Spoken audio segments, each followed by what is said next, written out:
Are parents getting lazy, or are we as behavior analysts asking them to play a game they never signed up for?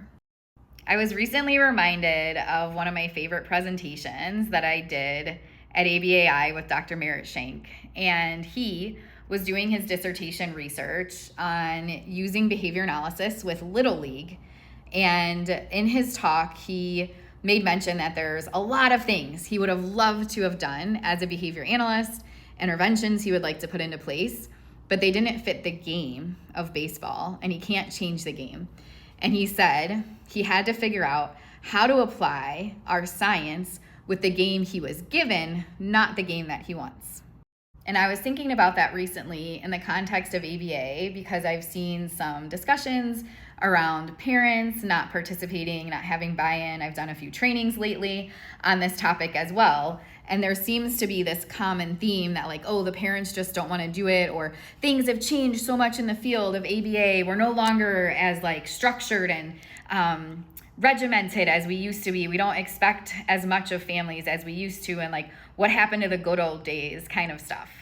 And just to clarify, I've been in the field since the good old days that I see people talk about, and I will personally take what we have going on right now.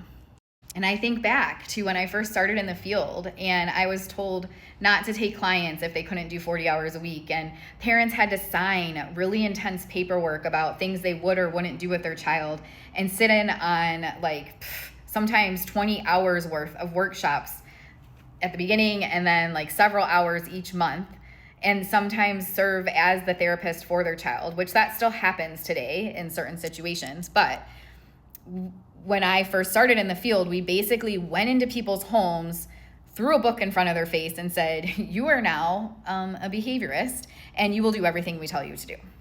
We were essentially dictating the terms of the game. And when parents wouldn't comply or struggled, we blamed them, and they usually lost services, or it was just a very contentious and difficult situation.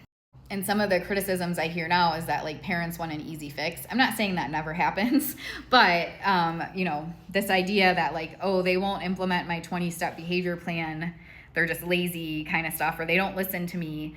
And I really think that we've been duped as the people being trained to train parents into thinking that our role is to go into homes or have people come to our clinics or go into schools and essentially convert people into just operating like we would. We are capable of doing, in usually a 2-hour session, we're trying to demand of someone to incorporate into their day-to-day life. As a parent, are you a parent? Have you ever, I know there are parent behavior analysts out there who know how hard it is to be consistent and follow what you know with the science. And then we're going into homes and trying to demand that busy parents join our game.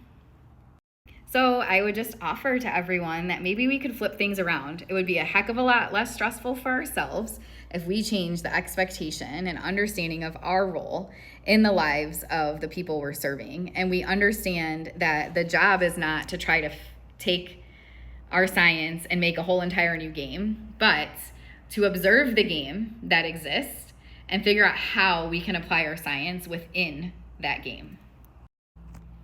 So maybe the new approach would be looking at how we can understand the game in front of us and adjust what we're doing accordingly. We have to start asking ourselves, how good is our science if it only works under perfect conditions? If there's a checklist of things where you're if all of these things don't happen, we're not going to be effective, then our science isn't very effective in an applied fashion.